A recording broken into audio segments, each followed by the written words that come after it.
Hello guys, আপনারা সবাই কেমন আছেন? আশা করি সবাই ভালো আছেন। আমার আম্মুর আরেকটি ব্লগ নিয়ে আমি হাজির হলাম।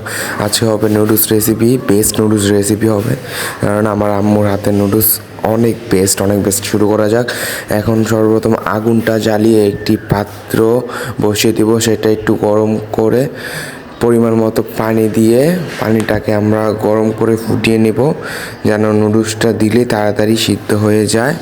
পরে আমরা একটু স্বাদ মতো লবণ দিয়ে নুডলসটাকে ভেঙে দিয়ে দিব, আর একটু লবণ দিয়ে দিব সাথে। পরে এটা আস্তে আস্তে বলক উঠে গেলে আমরা এটা একটা ছাঁকনির মাধ্যমে নামিয়ে নিব। এই যে এখন নামিয়ে নিতেছি আমরা। নামিয়ে নিয়ে কিছুক্ষণ ঠান্ডা করে নিতে হবে। ঠান্ডা করার পরে আপনারা চাইলে সবজিটা একসাথেও সিদ্ধ করতে পারেন, চাইলে আবার পাত্রটা বসায় পানি দিয়ে পানিটা গরম করে আবার সবজিটাকেও সিদ্ধ করে নিতে পারেন। এটা আপনাদের মর্জি, যে যার ভালো লাগে সে তার মতোই করবে। একটু স্বাদ মতো টমেটো লবণ দিয়ে দিব, লবণ দিয়ে ঢেকে দিব আমরা একটু। তারপর গরম হয়ে সিদ্ধ হয়ে গেলে আমরা ওই নুডলসের মতো আবার ছেঁকে নিব। সবজিগুলো ঠান্ডা করে দিব। এই যে আমরা এখন ছেঁকে নিচ্ছি। ছেঁকে এটাকে ঠান্ডা করে ওই যে পানিটা ছিল ওই পানিটা ফালিয়ে দিব, ফালিয়ে ঠান্ডা করে নেব। এখন একটি ফ্রাই প্যান বা কড়াই দিয়ে দিব গরম করার জন্য। তারপরে একটু তেল দিয়ে দিব পরিমাণ মতো। তেল দেওয়ার পরে তেলটা একটু গরম হবে। গরম হলে আমরা পেঁয়াজ কুচি এবং কাঁচামরিচ কুচিটা দিয়ে দিব, দিয়ে একটু লালচা করে ভেজে নিব। ভেজে নেওয়ার পরে আমাদের টমেটোটা দিয়ে দিব। টমেটোটাকে সুন্দরভাবে ভেজে লালচা করে এরপরে আমাদের ডিমটা দিয়ে দিব।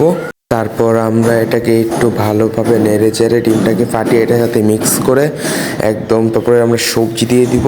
সবজিটা দিয়ে একটু স্বাদ ভালো মতো নাড়াচাড়া দিয়ে পুরোটা মিক্স করে নেবেন। মিক্স করে নেওয়ার পর একটু স্বাদ মতো লবণ দিয়ে দেবেন। আপনি যতটুকু পরিমাণ লবণ করেন ততটুকু লবণ দিবেন। তারপর এই যে মাংসটা আমরা আগে থেকে রান্না করা হয়েছে, আদা রসুন পেঁয়াজ মরিচ দিয়ে ঝোল করে রান্না করা হয়েছে। প্লিজ আমরা পরে আমরা রেসিপি দিয়ে দিব। এটা সুন্দরভাবে এটা এখন নাড়াচাড়া দিয়ে মিক্স করে নেবেন। তারপর যেই সিদ্ধ করা নুডলসটা ছিল নুডলসটা আপনারা দিয়ে দিবেন। ভালো করে ঠান্ডা করে দিতে হবে, নাহলে কিন্তু পানি থেকে যাবে। প্লিজ ভালো মতো একটু নুডলসটাকে দিবেন, দিয়ে সুন্দরভাবে নেড়ে চেড়ে মিক্স করে নেবেন, যাতে মশলাটা বা নুডলসটা ভালো হয় এবং খেতে মজা লাগে। একটু ভালো মতো আমরা একটু মিক্স করে নিই। মিক্স করে নেওয়ার পরে উপরে একটু ধনিয়া পাতা মিক্স করে দিবেন, ছড়িয়ে দিবেন, যেন গন্ধটা আর একটু ওই যে নুডলসের সাথে যে মশলাটা দিয়েছিল এই মশলাটা দিয়ে দিবেন।